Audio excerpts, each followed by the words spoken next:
মায়েরি বরের রুমে এসে কি আমি দেখি বরদাদা দাঁড়িয়ে আর যাত্রী ভাইগুলো খাটে বসে।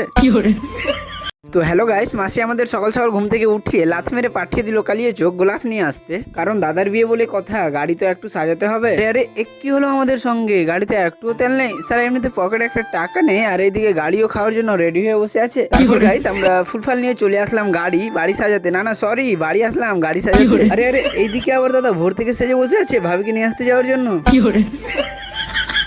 তো ফাইনালি গাইস আমরা বাড়ি থেকে বেরিয়ে পড়েছি ভাবিকে নিয়ে আসতে যাওয়ার জন্য। তোমরা কেউ ভিডিওটা স্কিপ করো না, পুরো দেখতে থাকো, ফানি হবে।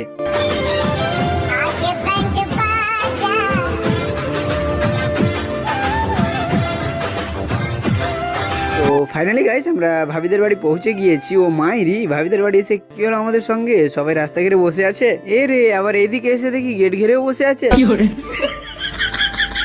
তো গাইস অনেকক্ষণ দাঁড়িয়ে থাকার পর দাদার পকেট খালি করে আমাদেরকে ভিতরে প্রবেশ করতে দিল, কি মজা মাইরি। তারপর দেখি সানওয়ান গুলো আমাদের জন্য প্লেট নিয়ে আসলো, কিন্তু পরে জানতে পারি ওটা দাদার জন্য ছিল। গাইস আমরা 2 দিন আগে থেকে প্যান্ডেলে এসে বসে আছি খাওয়ার জন্য, শুধু আমি না আমার পিছনে বড় রয়েছে। পর আমরা খাওয়া দাওয়া শেষ করে চলে আসলাম ভাবির কাছে ফটো তুলতে। তো গাইস আমি একটু বাইরে থেকে ঘোরাঘুরি করে আবার চলে আসলাম বরের রুমে। মাইরি বরের রুমে এসে কি আমি দেখি বরদাদা দাঁড়িয়ে আর যাত্রী ভাইগুলো খাটে বসে।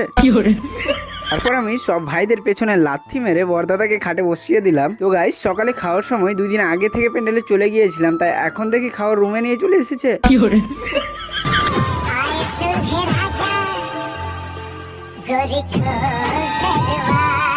চলো আজকে এই পর্যন্ত। ভিডিওটা কেমন হয়েছে অবশ্যই কমেন্টে বলে যাবে, আর যদি ভিডিওটা ভালো লেগে থাকে লাইক কমেন্ট শেয়ার করতে ভুলবো না। তো চলো বন্ধুরা, tata bye bye, good night, শুভরাত্রি।